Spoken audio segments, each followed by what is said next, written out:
قد كفاني علم ربي من سؤالي وأشهد أن لا إله إلا الله وحده لا شريك له وأشهد أن سيدنا ومولانا محمدا عبده ورسوله أما بعد۔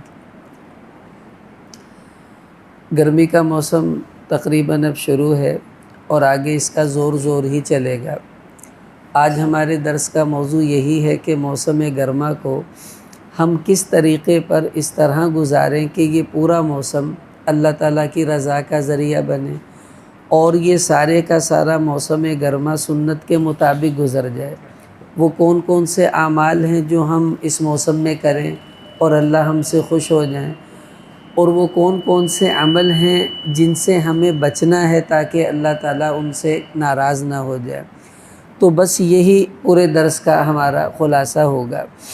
سب سے پہلے بات تو یہ سمجھنا ضروری ہے کہ یہ جو گرمی آتی ہے کیوں آتی ہے، کیسے آتی ہے۔ بخاری شریف میں حدیث آتی ہے، آپ صلی اللہ علیہ وسلم نے ارشاد فرمایا کہ اشتکت النار الی ربها، کہ دوزخ نے اللہ تعالیٰ سے یہ شکایت کی اور کہنے لگی یا ربی اکل بعدی بعدا، کہ میرا بعض حصے کو اندر ہی اندر کھا رہا ہے۔ تو فَأَذِنَ لَهُ بِنَفْسَيْن، تو اللہ تعالیٰ نے 2 سانس لینے کی دوزخ کو اجازت دے دی کہ تم 2 سانس لے لیا کرو۔ اب دوزخ کے 2 حصے ہیں، ایک حصہ گرمی کا ہے، ایک حصہ سردی کا ہے۔ تو اب وہ 2 سانس لیتی ہے، جب وہ گرمی والا سانس لیتی ہے تو گرمی آ جاتی ہے، اور جب سردی والا سانس لیتی ہے تو پورے علاقوں میں پھر سردی آ جاتی ہے۔ تو یہ اللہ تعالیٰ کا وہ غیبی نظام ہے جو آنکھ کے مشاہدے سے ہم نہیں دیکھ پاتے۔ ایک بات یاد رکھیں، سائنس یہ کہتی ہے کہ سورج جب زمین سورج کے قریب جاتی ہے تو گرمی ہو جاتی ہے، اور جب وہ گھوم کے سورج سے دور ہو جاتی ہے تو سردی آ جاتی ہے۔ یہ مشاہدہ ہے، اور نبی وہ بات بتاتا ہے جو ان آنکھوں سے نہیں دیکھی جا سکتی، وہ وحی کی بات ہے جو اللہ تعالیٰ نبی کو بتاتے ہیں۔ تو یوں سمجھ لیں کہ 2 سبب ہیں سردی اور گرمی کے آنے کے، ایک وہ جو آنکھ سے نظر آتا ہے وہ سائنس بتا رہی ہے، اور ایک وہ جو آنکھوں سے نظر نہیں آتا وہ نبی بتا دیتا ہے، اور وہ یہی ہے کہ دوزخ کے سانس کی وجہ سے یہ ہوتا ہے۔ اب گرمی تو آ گئی ہے، اب اس میں سب سے پہلا کام ہمیں کیا کرنا ہے؟ سب سے پہلا کام گرمی کے موسم میں ہم لوگوں کو عبرت حاصل کرنے کی کوشش کرنی ہے۔ اللہ تعالیٰ نے قرآن میں فرمایا یقلب اللہ اللیل والنہار ان فی ذلک لعبرۃ لأولی الابصار، کہ اللہ تعالیٰ دن رات کو پلٹتے ہیں، سردی گرمی کو لاتے ہیں، اور یہ جو موسموں کا پلٹنا، دن رات کا آنا، اس میں اللہ نے نصیحت رکھی ہے، عبرت رکھی ہے عقل والوں کے لیے۔ اب وہ عبرت کیا ہے؟ دیکھیں، چند ماہ پہلے سردی ایسے دندناتی تھی کہ میں جاؤں گی نہیں، اور میرا روب دبدبہ ہے، ہر آدمی کمروں میں گھسا ہوا ہے، چائے پی رہے ہیں، قہوے چل رہے ہیں، اور سردیوں میں جناب جرسی لپیٹی ہوئی ہے، کانوں پر رومال لپیٹے ہوئے ہیں، اور آج اس سردی کا نام و نشان بھی نہیں ہے۔ پورے عروج پر تھی، آج اس کا نام و نشان بھی نہیں۔ بالکل اسی طرح ہماری جوانی جب آتی ہے تو جوانی میں انسان سمجھتا ہے بس میں نے ہمیشہ جوان ہی رہنا ہے، میں ہوں، میرا ہی راج ہے، میرا ہی روب دبدبہ ہے، گھر میں مجھ سے لوگ ڈرتے ہیں، دفتر میں ڈرتے ہیں، دکان پر ڈرتے ہیں۔ پھر ایک وقت آتا ہے کہ جیسے اب سردی کا نام و نشان نہیں، ایسے ہی ایک وقت آئے گا ہماری جوانی کا نام و نشان بھی نہیں ہوگا، بلکہ ہمارا اپنا بھی نام و نشان نہیں ہوگا۔ تو یہ عبرت سیکھنی ہے کہ دیکھو جیسے سردی پتہ نہیں کیا سے کیا کر رہی تھی، آج وہ نہیں ہے، ایک دن آئے گا ایسے ہی ہم لوگ بھی نہیں ہوں گے۔ دوسری بات، جو پھل ہم سردیوں میں کھاتے تھے، جو سبزیاں ہم سردیوں میں کھاتے تھے، آج نہ وہ پھل ملیں گے نہ وہ سبزیاں ملیں گی، وہ سارے ہی پھل غائب ہو گئے اور وہ ساری سبزیاں چلی گئیں۔ اسی طرح آج سے پہلے ہمارے دادا پردادا، ہمارے نانا پرنانا وہ ہوا کرتے تھے، آج ان کا کوئی پھل موجود نہیں ہے، وہ دنیا سے چلے گئے۔ اور ایک وقت آئے گا جب اگلا زمانہ آئے گا تو جس طرح اب سردیوں کے پھل نہیں ہیں، ایک وقت آئے گا ہم نہیں ہوں گے، ہماری اولادیں ہوں گی، پھر اس سے اگلے زمانے میں ہماری اولادیں بھی نہیں ہوں گی، ان کی اولادیں ہوں گی۔ تو یہ سبق سیکھنے کی بات ہے کہ جس طرح سردیوں کے پھل اب نہیں، ایک دن آئے گا ہم بھی نہیں ہوں گے، اس سے پہلے ہمیں اپنی تیاری کر لینی ہے، کہیں ایسا نہ ہو کہ ہاتھ جھاڑتے ہوئے دنیا سے ہم لوگ چلے جائیں۔ اب جو اعمال ہم نے کرنے ہیں وہ کیا کرنے ہیں؟ سب سے پہلا عمل ایک دعا جو ہمارے نبی صلی اللہ علیہ وسلم نے ہمیں سکھائی ہے، اس کو تو ہر بھائی اہتمام سے یاد کر لے، پڑھیں بھی اور دوسروں کو یاد بھی کروائیں۔ حدیث میں آتا ہے آپ صلی اللہ علیہ وسلم نے فرمایا کہ اذا کان یوم حار، کہ جب سخت گرمی کا دن ہو، شدید گرمی پڑے، تو القى اللہ سمعہ و بصرہ الی اہل الارض، تو اللہ تعالیٰ زمین والوں کی طرف متوجہ ہوتے ہیں کہ اب میرے بندے کیا کہتے ہیں، شکایت تو نہیں کرتے، شکوہ تو نہیں کرتے۔ فرمایا اس وقت سخت گرمی کے وقت اگر کوئی بندہ یہ دعا پڑھ دے، لا الہ الا اللہ ما اشد حر ھذا اليوم اللہم اجرنی من حر جہنم، اس کا ترجمہ یہ ہے کہ اللہ کے سوا کوئی عبادت کے لائق نہیں، اوہو آج کتنی سخت گرمی ہے، یا اللہ اس گرمی کی تو خیر ہے، تو مجھے دوزخ کی گرمی سے بچا لے۔ یہ دعا جب بندہ پڑھتا ہے تو اللہ تعالیٰ دوزخ سے کہتے ہیں کہ ان عبدا من عبیدی، کہ اے دوزخ دیکھ دنیا میں میرے ایک بندے نے تیری گرمی سے مجھ سے پناہ مانگی ہے، اب تو گواہ ہو جا میں نے اپنے بندے کو تیری گرمی سے پناہ دے دی۔ تو روزانہ یہ دعا پڑھیں گے تو روزانہ دوزخ سے آزادی کا سرٹیفکیٹ اللہ ہمیں عطا کرتے رہیں گے۔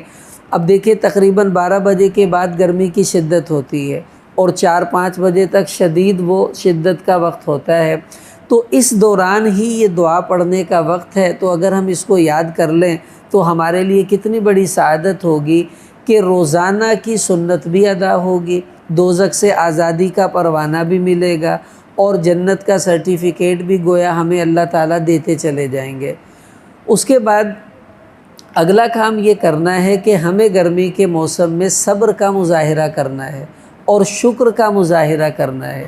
حدیث میں آتا ہے حضور علیہ السلام نے فرمایا کہ عجبا لامر المؤمن، کہ مجھے ایمان والے پر بڑا تعجب ہوتا ہے، یہ کبھی گھاٹے میں نہیں رہتا، جنت اس کی پکی ہے۔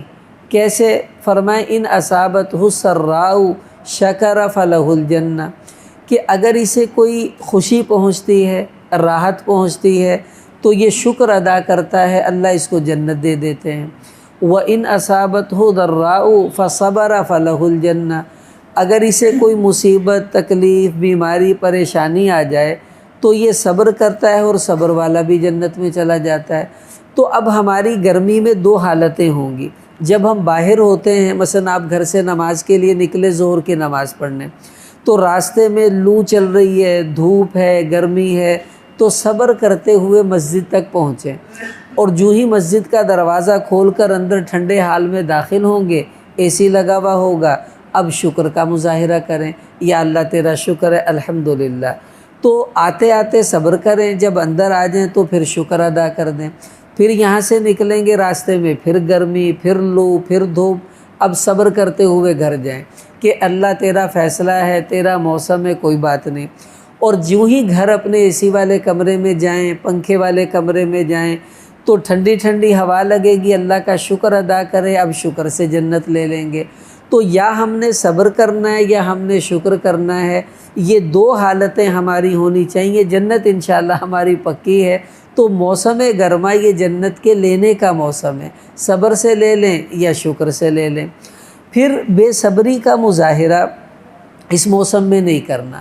شیطان بندے سے بے صبری کروانا چاہتا ہے، اور آپ صلی اللہ علیہ وسلم نے فرمایا من یتصبر یصبرہ اللہ، جو بندہ اللہ سے صبر مانگتا ہے اللہ اس کو صبر عطا بھی کر دیتے ہیں۔ بے صبری نہ ہو۔ قرآن میں اللہ نے فرمایا وَعَسَىٰ أَن تَكْرَهُوا شَيْئًا وَهُوَ خَيْرٌ لَكُمْ، بسا اوقات تم کسی چیز کو ناپسند سمجھتے ہو حالانکہ وہ تمہارے لیے بہت بہتر ہوتی ہے، یہ اللہ جانتے ہیں، تم نہیں جانتے۔ اب ہم کہتے ہیں یار یہ گرمی کیوں آ جاتی ہے، اتنی شدت ہے، حالانکہ اگر گرمی نہ آئے تو بھائی گندم کہاں سے آئے گی، سارا سال روٹی کیسے کھائیں گے؟ اگر گرمی نہیں آئے گی تو وہ جو پھل گرمی کے پکتے ہیں گرمیوں میں وہ کیسے پکیں گے، ہمارا نظام کیسے چلے گا؟ وہ تو اللہ نے پوری کائنات کو چلانے کے لیے یہ گرمی سردی کا نظام چلا رکھا ہے۔ تو ان حکمتوں پر غور کریں گے تو خود ہی صبر آ جائے گا، بے صبری نہیں ہوگی۔ ابو داؤد شریف میں حدیث آتی ہے، ایک آدمی کھڑا ہوا تھا تو تیز ہوا چلی، چونکہ اس موسم میں اکثر آندھیاں چلتی ہیں، آج صبح بھی آ رہی تھی اور چند دن پہلے بھی آئی ہے آندھی، تو یہ بے صبری کے وقت ہوتے ہیں، لیکن اس میں بے صبری دکھانی نہیں ہے، صبر دکھانا ہے۔ اب وہ آندھی چلی تو اس کی چادر اڑ گئی آندھی میں، تو حدیث میں آتا ہے فَلَعَنَهَا، اس آدمی نے آندھی کو برا بھلا کہا، کہ جیسے اکثر لوگ کہہ دیتے ہیں یہ روز ہی آ جاتی ہے، کیا مصیبت ہے۔ اور اکثر گھروں میں ایسا ہوتا ہے جب آندھی آتی ہے تو عورتیں بڑی بڑبڑ کرتی بھی کام کرتی ہیں، کل بھی صفائی کیتی ہوں، پھر فرش تو نہ پہنا، پھر الماریاں چاڑو، ایک تو مصیبت ہے روز آ جاندی ہے، اس قسم کے لفظ یہ بے صبری ہے۔ تو اس نے ایسے بول کہے تو آپ صلی اللہ علیہ وسلم وہیں پہ کھڑے ہوئے تھے، تو آپ نے اس آدمی سے فرمایا لا تلعنها، بھائی اس آندھی کو برا مت کہو، فإنها مأمورة، وہ اپنی مرضی سے تھوڑی آئی ہے، اس کو تو اللہ کا حکم تھا، اس نے چلنا ہی چلنا تھا۔ تو تم اگر آندھی کو برا کہو گے تو تمہارا یہ کہنا بے صبری بن جائے گا، اس لیے ہمیں اس سے بچنا چاہیے۔ بخاری شریف میں حدیث آتی ہے، حدیث قدسی ہے، اللہ تعالیٰ فرماتے ہیں یؤذینی ابن آدم، کہ آدم کا بیٹا مجھے گالیاں دیتا ہے، مجھے برا کہتا ہے۔ ہمارے بارے میں اللہ شکوہ کر رہے ہیں کہ میرے بندے مجھے برا کہتے ہیں۔ کیسے؟ فرمایا یسب الدہر، یہ زمانے کو برا کہتے ہیں، گرمی کو برا کہہ دیا، سردی کو برا کہہ دیا، اور جی آندھی کو برا کہہ دیا، حبس کو برا کہہ دیا۔ اور اللہ فرما رہے ہیں کہ اقلب اللیل والنہار، کہ وہ زمانہ تو میں ہوں، دن رات میں پلٹتا ہوں، سردی گرمی میں لاتا ہوں۔ تو جب آپ گرمی کو برا کہیں گے تو آپ نے گرمی کو برا نہیں کہا، گرمی والے کو برا کہہ دیا۔ اسی پر اللہ شکوہ کر رہے ہیں کہ میرے بندے مجھے برا کہتے ہیں، میرے ساتھ برا معاملہ کرتے ہیں، حالانکہ ان کو ایسا کرنا نہیں چاہیے۔ تو اب ہم نیت کر لیں کہ آج کے بعد اپنی زبان سے آندھی کے وقت، گرمی کے وقت ایسے بول نہیں نکالنے جس سے اللہ تعالیٰ ناراض ہو جائیں، بلکہ وہ بول نکالیں جس سے ہمارا رب ہم سے خوش ہو جائے۔ اب وہ بول کون سے ہیں؟ وہ بول ہیں رضا بالقضاء کے بول۔ رضا بالقضاء کہتے ہیں کہ اللہ کے ہر فیصلے کو خوشی سے قبول کر لینا، اس پر کوئی بل نہیں دکھانا اپنے ماتھے پر۔ آپ دیکھیے ایک غلام تھا، تو اس کے آقا نے اس کو اپنے اکثر وہ محبت سے اس کو کچھ اپنے ہاتھوں سے کھلاتا تھا۔ تو ایک دن اس نے کہا چلو یہ خربوزہ ہے، یہ میں تمہیں کھلاتا ہوں۔ اتفاق یہ تھا وہ خربوزہ سخت کڑوا تھا، تو وہ کاٹتا رہا، کھلاتا رہا، غلام کھاتا گیا۔ جب وہ آخری تھوڑا سا قطلہ رہ گیا تو مالک نے کہا یہ میں کھا لیتا ہوں۔ غلام نے کہا نا یہ بھی میں ہی کھاؤں گا۔ اس نے کہا سارا تمہیں کھلایا، یہ مجھے دھوکہ نہیں، یہ میں نے کھانا ہے۔ تو وہ ایسی افراتفری ہوئی کہ اس نے جلدی سے مالک نے منہ میں ڈالا تو وہ انتہائی کڑوا، اس نے تھوک دیا اور غلام سے کہا کہ یار اتنا کڑوا تو نے مجھے بتایا بھی نہیں، اور کھاتا ہی چلا گیا۔ آگے سے غلام کے جو بول تھے وہ سننے والے ہیں، کہنے لگا اپنے مالک سے کہ جن ہاتھوں سے پوری زندگی میٹھا میٹھا کھایا ہے، اگر ایک دن کڑوا آ بھی گیا تو کیا شکایت کرنی؟ میں نے کہا آنے دو، کوئی بات نہیں۔ تو دیکھو نا، جس اللہ نے سردی کا موسم دکھایا، بہار کا موسم دکھایا، اگر اسی اللہ نے تھوڑا سا گرمی کا موسم دکھا دیا تو اب کیا شکوہ کرنا؟ رضا بالقضاء، ٹھیک ہے مالک تو نے جو موسم بھیجا ہم اسے قبول کرتے ہیں۔ تو اللہ کے ہر فیصلے کو خوشی سے قبول کرنا، اس کو رضا بالقضاء کہتے ہیں۔ ایک بزرگ تھے، ان کا نام تھا شاہ دولہ۔ تو ان کے علاقے میں سیلاب کی کوئی شنید ہوئی، لوگوں نے بند بنا لیا گاؤں کے قریب کہ سیلاب ہمارے طرف نہ آوے۔ تو ان کے پاس آئے، کہنے لگے حضرت آپ نیک آدمی ہیں، آپ بھی چلیں تو تھوڑا ہمارے بند پر مٹی آپ بھی ڈالیں تاکہ مضبوطی بھی ہو، اور دعا بھی کر دیں تاکہ اس میں برکت بھی پڑ جائے۔ کہا ہاں بھئی چلو چلتے ہیں۔ وہاں گئے کہ یہ تم بنا کیوں رہے ہو؟ کہنے لگے جی وہ سیلاب آ رہا ہے تو ہمارا علاقہ ڈوب جائے گا اگر سیلاب آ گیا تو، کہا پھر یہ بند کیوں بنایا ہے؟ کہا پھر اس سے ہمارے علاقے میں نہیں آئے گا۔ انہوں نے کسی پکڑی اور بند کو توڑنا شروع کر دیا، اور لوگوں نے کہا بابا جی تانوں بنانا سے لے آندا تسی اگلا بھی توڑی جاندے۔ تو آگے سے وہ کہنے لگے جدھر مولا ادھر شاہ دولا یعنی جو اللہ کی رضا ہے ہم تو بھائی اسی کو مانیں گے، اگر وہ ڈبونا چاہتا ہے ہم ڈوبنے کے لیے تیار ہیں۔ اس کو کہتے ہیں رضا بالقضا، کہ میرا مالک سخت گرمی میں میرے جسم کو جھلستا ہوا دیکھنا چاہتا ہے، پسینوں میں دیکھنا چاہتا ہے، تو ٹھیک ہے یا اللہ میں تیرا بندہ ہوں، مجھے تیرا یہ فیصلہ قبول ہے۔ ماتھے پر بل دکھانا یہ عبدیت نہیں ہوتی، بلکہ اللہ کے ہر کڑوے فیصلے کو خوشی سے قبول کر لینا عبدیت تو بھائی اس کا نام ہے۔ تو اس گرمی کے موسم میں ہمیں عبدیت کا اظہار کرنا ہے، بے صبری نہیں دکھانی، صبر کا مظاہرہ کرنا ہے۔ اگلا کام جو ہمارے ذمے ہے وہ یہ کہ ہمیں حفاظت کی ہر وہ تدبیر جو اپنی صحت کے لیے ہو وہ اختیار کرنا ہمارے ذمے ہے اور ہمارے لیے ضروری ہے۔ بخاری شریف میں آپ صلی اللہ علیہ وسلم نے ایک صحابی کو یہ نصیحت فرمائی اور یہ کہا کہ وَلِنَفْسِكَ عَلَيْكَ حَقًّا، کہ بھائی تیری جان کا تیرے اوپر حق ہے، یہ جسم اللہ کی امانت ہے، ہمارا نہیں ہے۔ ترمذی میں حدیث آتی ہے، حضرت علی رضی اللہ عنہ ان کے معدے میں کوئی تکلیف تھی، تو وہ کسی بیماری میں رہے تو تازہ تازہ ٹھیک ہو کر آئے، حضور کھجوریں کھا رہے تھے، تو انہوں نے بھی کھجوریں کھانے کے لیے ہاتھ بڑھایا تو آپ نے کہا مہ مہ یا علی انکا ناقح، ارے علی یہ کیا کر رہے ہو، ابھی ابھی بیماری سے اٹھے اور کھجوریں کھا رہے ہو، کیونکہ معدے کے لیے کھجور ہضم نہیں ہونی تھی تو آپ نے ان کو منع کر دیا کہ تم نے نہیں کھانی، انہوں نے ہاتھ پیچھے کر لیا۔ تھوڑی دیر میں ایک صحابی چقندر لے کر آئے حضور کے لیے ہدیے کے طور پر، تو جو ہی چقندر سامنے رکھی گئی آپ نے فرمایا اے علی یہ کھاؤ، یہ تمہارے لیے بہتر ہے۔ تو ہمارے نبی نے ہمیں سکھایا کہ پرہیز یوں کیا جاتا ہے، جو نقصان دہ چیزیں نہیں کھانی، جو فائدہ مند ہے اس کو کھا لو۔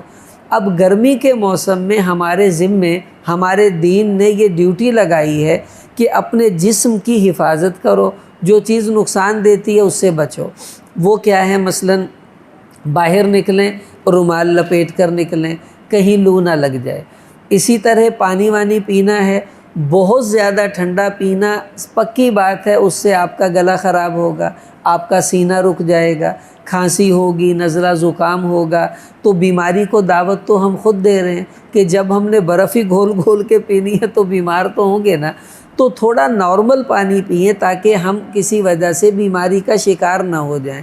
اسی طرح بجائے اس کے کہ کولڈ ڈرنکس پئیں، آپ تازہ جوس پئیں، فالسے کا شربت بہترین چیز ہے، اسی طرح تربوز ہے یہ کھائیں، پانی پانی ہے۔ تو ایسی چیزوں کو استعمال کریں جو نیچرل ہوں۔ اگر آرٹیفیشل چیزوں کا استعمال کریں گے وہ بھی ہماری صحت کے لیے نقصان دہ ہیں۔ اسی طرح اس موسم میں ہمیں یہ دیکھنا ہے کہ عام طور پر گول گپے آدمی رج رج کے کھا رہے ہیں، اور جناب گولے کھائے جا رہے ہیں برف والے، آئس کریمیں چل رہی ہیں، اور اس کے بعد پھر ڈاکٹروں کے چکر بھی لگ رہے ہوتے ہیں۔ کبھی کبھار کھانے میں حرج نہیں، لیکن اس کو معمول بنانے سے انسان کی طبیعت پر اثر ضرور آتا ہے۔ یہ ہمارا دین ہمیں حکم دے رہا ہے کہ اس موسم میں وہ کام نہیں کرنا جس سے تمہاری صحت متاثر ہو، وہ عمل اختیار کرو جس سے تمہاری صحت ٹھیک رہے، اس کا ہمیں بھی خود اہتمام کرنا چاہیے۔ یہ اب ہم لوگ خود سوچیں ہمیں کیا کرنا ہے۔ گرمی میں آتے ہیں جسم پسینے سے شرابور، آتے ہی موٹر چلا کے ٹھنڈے پانی سے نہاتے ہیں، پھر بعد میں جی پٹھے کھچ گئے ہیں، جسم میں دردیں ہو رہی ہیں اور بخار چڑھ گیا ہے، وہ تو بھائی ہونا ہی تھا جو تم نے کام کیا ہے۔ تو تھوڑا سانس لے کر جب ٹمپریچر تھوڑا لو ہو جائے اس کے بعد پھر آپ نہائیں، یہ آپ کے لیے زیادہ مناسب ہے۔ تو یہ کام بھی ہمیں اس موسم میں کرنا ہے، یہ ہمارے دین نے ہمیں اس کا حکم دیا ہے۔ اس کے بعد ایک ایسی سنت ہے جس کو ہمیں ادا کرنے کا دھیان نہیں ہے، حالانکہ یہ بہت اہم ہے اور آج کل تو اس کا کام شروع بھی ہو گیا ہے۔ وہ کیا ہے کہ جو ہی لوڈ شیڈنگ ہوتی ہے تو لوگوں کی 3 قسمیں بن جاتی ہیں۔ ایک وہ ہیں کہ لوڈ شیڈنگ ہوتے ہی وہ وابدہ والوں کو گالیاں دینا شروع کر دیتے ہیں، فلانی دے، انج ہو گئے، اے کر دے یداں مر جان، یداں ہو جان۔ تو یہ بیچارے لوڈ شیڈنگ ان کے لیے اللہ کی ناراضگی کا سبب بنی، گالی دینے سے اللہ ناراض ہوئے، بد دعائیں دینے سے اللہ ناراض ہوئے، اور جو انہوں نے ان کی بدخویاں کی، برائیاں کی، وہ بھی ہمارے لیے نقصان کا ذریعہ بنی۔ تو ایک قسم تو یہ ہے، ہمیں ایسا نہیں بننا۔ دوسری قسم وہ ہے کہ جو ان کو تو کچھ نہیں کہتی، بجلی کو برا کہتی ہے، اے دفعہ ہونی پھر چلی گئی ہے، ہونی آئی سی اندہ کام بھی بجلی دا ہے وا، اللہ جانے کیڑی مصیبت یا بنو پہ گئے ہیں۔ تو یہ بے صبری اور شکوے کے الفاظ یہ بھی اچھے نہیں ہیں۔ اب ہمیں کرنا کیا ہے؟ جب بھی بجلی چلی جائے ہمیں ایک کام کرنا ہے۔ آپ صلی اللہ علیہ وسلم نے ارشاد فرمایا کہ اعطیت امتی شیئن، کہ اللہ نے میری امت کو ایک ایسی چیز عطا فرمائی ہے جو پہلی کسی امت کو نہیں دی۔ وہ کیا؟ فرمایا جب بھی میری امت کو کوئی ادنا سی مصیبت پہنچے، ادنا سی تکلیف پہنچے، تو میری امت یہ کہتی ہے انا للہ و انا الیہ راجعون۔ تو یہ اسی امت کو اللہ نے کلمہ دیا، پہلی کسی امت کو نہیں ملا۔ اب دیکھیں ہم لوگ سمجھتے ہیں کہ انا للہ یہ تو بھائی اس وقت پڑھتے ہیں جب کوئی مر جاتا ہے، نہیں۔ اللہ نے قرآن میں فرمایا الذین اذا اصابتہم مصیبہ، ایمان والے بندے وہ ہیں جب ان کو چھوٹی سی تکلیف بھی آ جائے۔ اب چھوٹی سی تکلیف کیا ہے؟ مثلا آپ پانی ڈال رہے تھے گلاس میں تو پانی نیچے گر گیا، اوہو یہ کیا ہوا، فرش گیلا ہو گیا، یہ بھی تکلیف ہے۔ آپ کے موبائل میں بیٹری ختم ہو گئی، یہ بھی تکلیف ہے۔ چابی نہیں مل رہی، یہ بھی تکلیف ہے۔ تو یہ چھوٹی چھوٹی تکلیفیں، اس کو مصیبہ کہتے ہیں عربی زبان میں۔ تو اللہ تعالیٰ کہہ رہے ہیں میرے بندوں کو جب چھوٹی سی مصیبت بھی پہنچے تو قالو، یہ یوں کہتے ہیں انا للہ و انا الیہ راجعون۔ تو جب یہ یوں کہہ لیتے ہیں تو اب اللہ کیا کرتے ہیں جواب میں؟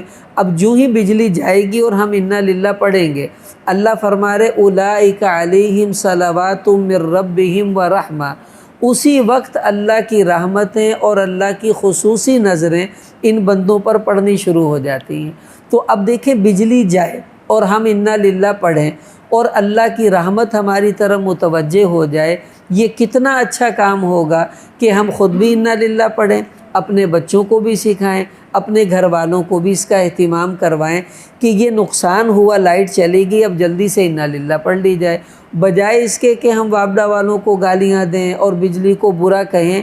فوراً عمل کے اندر لگ جانا یہ بندے کا کمال ہوتا ہے، اور اسی کو سنت کے اہتمام کا مزاج کہا جاتا ہے۔ تو انا للہ پڑھیں۔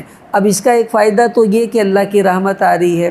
دوسرا حدیث میں آتا ہے، آپ علیہ السلام نے فرمایا اربعۃ فی حدیقۃ قدسیۃ یوم القیامہ، کہ 4 لوگ ایسے ہیں جو قیامت والے دن جنت کے پاکیزہ باغوں میں سیر کریں گے۔ 4 بندے۔ پہلا بندہ کون؟ المعتصم بلا الہ الا اللہ لا یشک فیہ شیئا، وہ بندہ جو لا الہ الا اللہ کو مضبوطی سے تھامے اور اس میں شک نہ کرے، یہ قیامت میں جنت کے باغوں میں سیر کرے گا، اور الحمدللہ ہم سب مسلمان اس کو تھامے ہوئے ہیں۔ دوسرا ومن اذا عامل حسنۃ سرتہ، وہ بندہ جو نیکی کرے تو خوش ہو جائے اور اللہ کا شکر ادا کرے کہ اللہ تو نے مجھے نیکی کی توفیق دے دی ہے، یہ بندہ بھی قیامت والے دن جنت کے باغوں میں سیر کرے گا۔ تیسرا ومن اذا عامل سیئۃ ساءتہ، وہ بندہ جس سے کوئی گناہ ہو جائے تو وہ بے چین ہو جائے، واستغفر اللہ، اور اللہ سے معافی مانگے یا اللہ غلطی ہو گئی اب نہیں کروں گا، یہ بھی قیامت والے دن جنت کے باغوں میں سیر کرے گا۔ اور چوتھا فرمایا ومن اذا اصابتہ مصیبۃ، وہ بندہ جب اس کو چھوٹی سی تکلیف بھی آ جائے اور وہ یوں کہہ دے انا للہ و انا الیہ راجعون، تو یہ بھی قیامت والے دن جنت کے باغوں میں سیر کرے گا۔ تو لوڈ شیڈنگ ہمیں جنت کے باغوں میں سیر کروا سکتی ہے، بشرطے کہ جب لائٹ جائے ہم فوراً انا للہ پڑھ دیں، تو انشاءاللہ ہم جنت کے باغوں میں چلے جائیں گے اور وہاں اللہ ہمیں ضرور انشاءاللہ سیر کروائیں گے۔ اگلی بات یہ کہ گرمی کے موسم میں ہمیں ہر مسلمان کو تکلیف دینے سے اپنے آپ کو بچانا ہے۔ حدیث میں آتا ہے من آذی مسلما فقد آذانی، جس نے کسی مسلمان کو تکلیف دی اس نے گویا کہ محمد صلی اللہ علیہ وسلم کو ستایا، اور جس نے مجھے ستایا اس نے اللہ کو ستایا۔ اب ہم گرمی میں مسلمانوں کو تکلیف کیسے دیں گے؟ دیکھیے، جب آپ پسینے سے شرابور ہیں اور آپ گرمی میں باہر سے آئے تو آتے ہی آپ کے او ماشاءاللہ آؤ جی جفی پاؤ، او بیچارہ جفی پاؤ گا اندے ہاتھ بھی پسینے نہ گلے، اندے کپڑے بھی تاڑے پسینے نہ گلے۔ اب آپ بتائیں اس کو تکلیف ہوگی نہیں ہوگی کہ یار یہ کیا مصیبت ہے؟ تو گرمی میں اگر آپ پسینے سے شرابور ہیں، آپ کسی سے معانقہ نہ کریں، بالکل معانقہ نہ کریں، بس دور سے سلام دعا کر لیں، یہ کافی ہے۔ پھر بہت سے لوگ ایسے ہوتے ہیں جن کے پسینے میں بدبو زیادہ ہوتی ہے، اللہ کی طرف سے ہے، بغلوں سے بدبو آ رہی ہے، پسینے سے بدبو آ رہی ہے۔ اب وہ کام کاج کر کے بیچارہ آیا، اب جو ساتھ والے اس کے نمازی ہیں وہ تو بیچارے مصیبت میں پھنس گئے نا، اب وہ کتنے تکلیف میں آئیں گے اس کی بدبو کی وجہ سے۔ ایسے آدمی کو چاہیے کہ یا تو یہ پہلے پسینہ خشک کرے، جلدی آ جائے، اس کے بعد نماز میں شامل ہو، اور اگر اس کے جسم سے زیادہ ہی بدبو آتی ہے تو فقہا نے لکھا ہے کہ ایسے آدمی کو جماعت کے ساتھ نماز نہیں پڑھنی چاہیے، یا تو وہ بعد میں آ کے پڑھے یا گھر میں اکیلا نماز پڑھے۔ جب تک اس آدمی کا یہ معاملہ حل نہیں ہوتا اس کو جماعت کے ساتھ نماز نہیں پڑھنی چاہیے۔ کیوں؟ جماعت سے نماز پڑھنا تو سنت ہے اور مسلمان کو تکلیف دینا حرام ہے، تو ایک سنت کو زندہ کرنے کے لیے حرام کا ارتکاب کرے یہ اچھا نہیں ہے۔ تو ایسا کوئی بندہ ہوتا ہے، سب ایسے نہیں ہوتے، لیکن اگر کسی کو محسوس ہوتا ہے کہ میرے جسم میں زیادہ ہی بدبو آتی ہے تو اس بندے کو جماعت کی نماز میں شریک نہیں ہونا چاہیے، بلکہ وہ الگ اپنی نماز کا کوئی اہتمام کرے۔ تو اب اس کا حل یہ ہے کہ ہم نہائیں، بار بار نہائیں، خوشبو لگائیں۔ جب ہم خوشبو لگائیں گے تو مسلمانوں کو تکلیف نہیں ہوگی، راحت پہنچے گی۔ اور حدیث میں آتا ہے، نسائی شریف کی روایت ہے، آپ علیہ السلام نے فرمایا حبب الی من الدنیا ثلاث، مجھے دنیا میں 3 چیزیں بڑی پسند ہیں۔ ایک، مجھے بیویاں پسند ہیں، دوسرا مجھے خوشبو پسند ہے، اور تیسرا جعلت قرۃ عینی فی الصلاۃ، نماز میں اللہ نے میری آنکھوں کی ٹھنڈک رکھی ہے۔ تو خوشبو ہمارے نبی کا پسندیدہ عمل ہے، آپ لگاتے بھی تھے، صحابہ کو ترغیب بھی دیتے تھے۔ تو گرمیوں میں بھائی سب خوشبو کا اہتمام کیا کریں، پرفیوم لگائیں، عطر لگائیں، کچھ بھی لگائیں، خوشبو ضرور لگایا کریں تاکہ ہم سے دوسروں کو تکلیف نہ ہو بلکہ ہم ان کے لیے راحت کا ذریعہ اور سبب بنیں۔ آخری درخواست یہ کہ گرمی کے موسم میں ایک بہت بڑی نیکی کا کام ہے، وہ یہ ہے کہ آپ گرمیوں میں لوگوں کے لیے پانی کا انتظام کریں، اپنی دکان پر کولر رکھیں، جو گاہک آئے وہ بیچارے پانی پئیں، بہت بڑا ثواب ہے۔ اپنے گھر کی چھتوں پر پانی رکھیں، پرندے اور بیچارے دوسرے جانور آ کر وہ پی سکیں گے۔ اپنے گھر میں جو آ جائے اس کو بغیر پانی کے جانے مت دیں۔